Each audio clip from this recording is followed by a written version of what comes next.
Lelo Mncwango is a prolific visual artist specializing in murals and street art. With her bold, captivating works, she has made a significant mark in the world of art, earning acclaim for her exceptional talent and unwavering dedication to transforming ordinary urban spaces into vibrant, thought-provoking canvases. The Hilton's iconic Rainbow Bridge mural, of course, is one of the several beautiful street artworks created by Jono Hornby, Lelo Mncwango and Siyabonga Sikosana and several other artists. The visual artist joins us now in studio this morning to share more on her work. Lelo, very good morning. Thanks for joining us. Welcome. Thank you very much. Good morning. How are you? Very well. Good to have you on the show. I'm so happy. I'm so happy. Finally, I'm here. I'm even happier that you're here. Eh? Yeah, it actually took longer to get here. We were just driving around in circles. I can imagine. Yeah. But no, we're just glad that you make it. You managed to make it. Let's talk about your work and your rooted, passion for self-expression and your quest to make your art accessible to masses, to the different people. Yeah, my name is Lelo, you just mentioned. I'm a visual artist specializing in mural art. So I'm a contemporary, a contemporary artist. So my work, it focuses more on like cultural and vibrant colors, just to bring life and bring emotions to people who are like enjoying the art, and just most basically, it's just bringing love to the world. And having grown up in Tuba, who did you look up to in the art space? I was fortunate enough to, my school, I went to Sletukanya. It's based in Tuba in a small village called Dugudu. Okay. So we had a visual art there, and I had a great teacher. His name was Mr. Mkabela. So he was more passionate with me because I really loved art, and yeah, so it became more easy and to adjust around the world of art. Okay. So yeah, when I went to the world, so I was already trained enough to face it. Yeah. Yes. And I see that your work constantly pushes boundaries and artistic expression. Is there any intentionality? Were you being intentional about it, or it just happens? It just happens. I mean, being a visual artist, we tend to visualize things, and then we like to bring it out there. So I would just look at the wall and then feel how I feel about that time, or just think of any background or any incident that happened to me, and then I'll just work on that. Yes. Let's talk about your street art. What really inspired your passion and fascination about street art, and how does it differ from the other art forms? To be quite honest, I was introduced to street art like 4 years ago. I started doing street art 4 years ago. I met Jono Hornby. He's like a professional a mural artist, but he's a graffiti artist. And then I saw him working with spray cans, so I wasn't familiar with the spray cans. So I was like, I'm more interested in that now. And also being a female artist, that also gave me a push. Like, I would love to see more female artists in South Africa, because I've seen a lot overseas and all the street art festivals.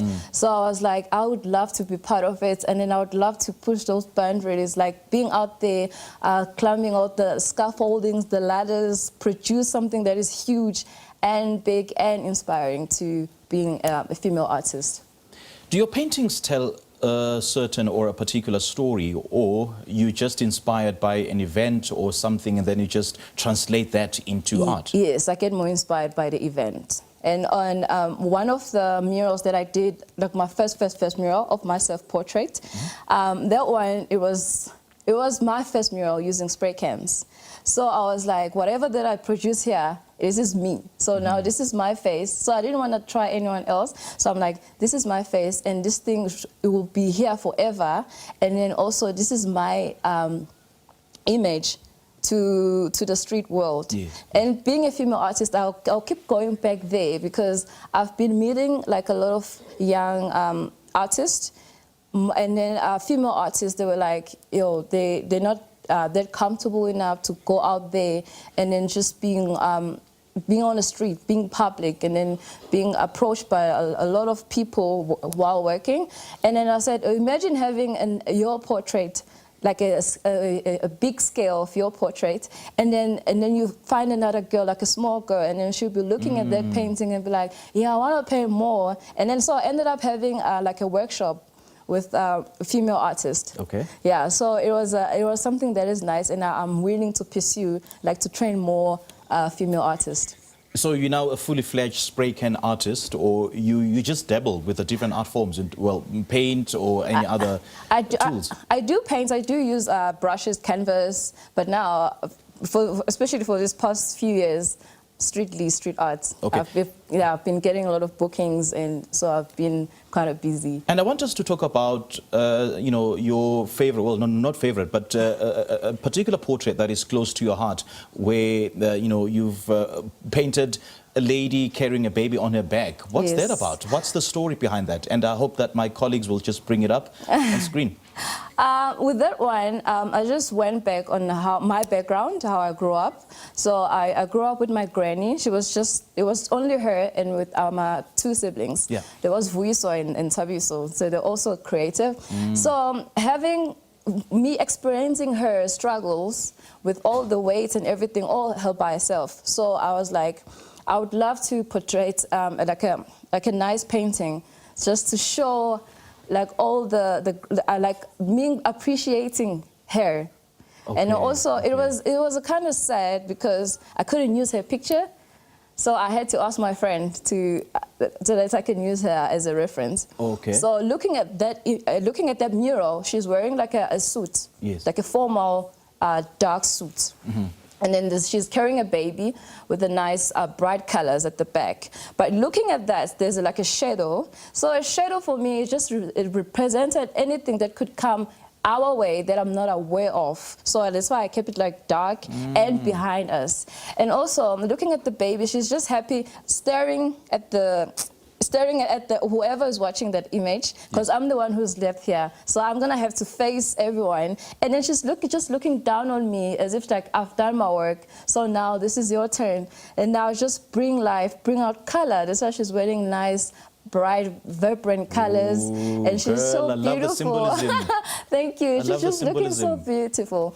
And you also did work with the urban residents affected by the KZN floods. When you got that brief to paint their houses that have been rebuilt, what did you have in mind? The first thing that got in mind was like, I'm glad that I'll be part of it. I've been recognized because I've been pushing to be out there. So they just make my work so easy, because they were like, yo, Lelo, this is the briefing. We already have a design. We would like you to be part of it. So there were like 4 houses. So I just went over and painted the roof and like the side of the front side of the house, like the 4 years. All right. Lelo, great chatting to you, man. Thank you so much. Thank you very much. Thank you for having me. We certainly hope to have you back, and then you paint an image of myself. Would you? I would. Wow. We'll talk. We'll talk. Yes. All right. That was Lelo Mncwango, a visual artist on her unique perspective and passion in the arts.